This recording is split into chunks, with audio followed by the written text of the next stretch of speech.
Henry, James, and Gordon were miserable. They had been shut up for several days for being naughty and longed to be let out again.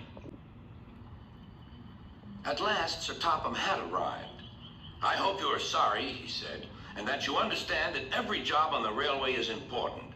We have a new tank engine called Percy, who helps pull coaches, and Thomas and Edward have worked the main line nicely. But I will let you out now if you promise to work hard." "Yes, sir," said the three engines. "We will." "That's good. But please remember that this no shunting nonsense must stop." Sir Topham Hatt then told Percy, Edward, and Thomas that they could go and play on the branch line for a few days. They ran off happily to find Annie and Clarabelle at the junction. The two coaches were very pleased to see Thomas again.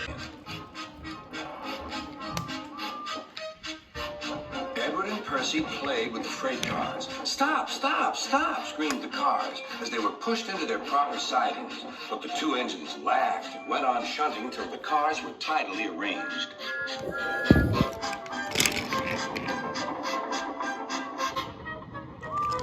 Next, Edward took some empty cars to the quarry. Percy was left alone. He didn't mind that a bit. He liked watching trains and being cheeky to the other engines. "Hurry, hurry, hurry," he would call, and they got very cross.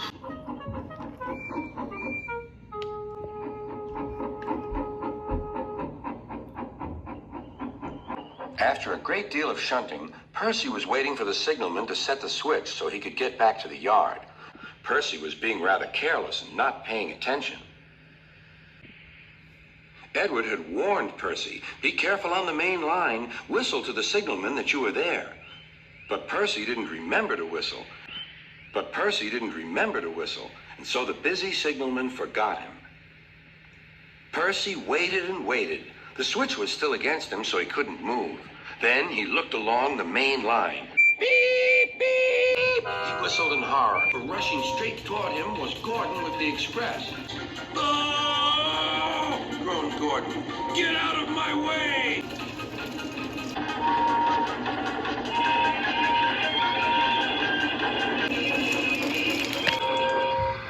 Percy opened his eyes.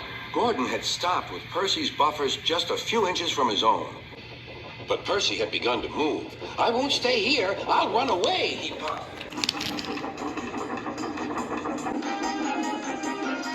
He went straight through Edward's station and was so frightened that he ran right up Gordon's hill without stopping.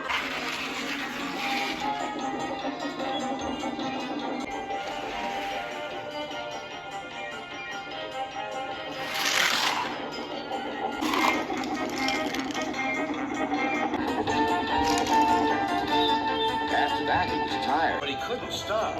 He had no driver to shut off steam and apply the brakes. "I want to stop! I want to stop!" he puffed. The man in the signal box saw Percy was in trouble, so he kindly set the switch. Percy puffed wearily onto a nice empty siding, ending in a big bank of earth. He was too tired now to care where he went.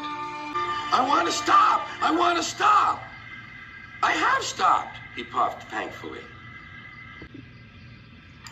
"Never mind, Percy," said the workmen as they dug him out.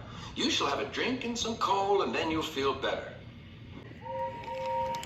Presently, Gordon arrived. "Well done, Percy. You started so quickly that you stopped a nasty accident." "I'm sorry I was cheeky," said Percy. "You were clever to stop," replied Gordon.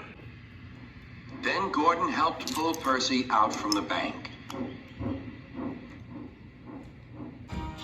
The two engines are now good friends, but Percy is always most careful when he goes out on the main line.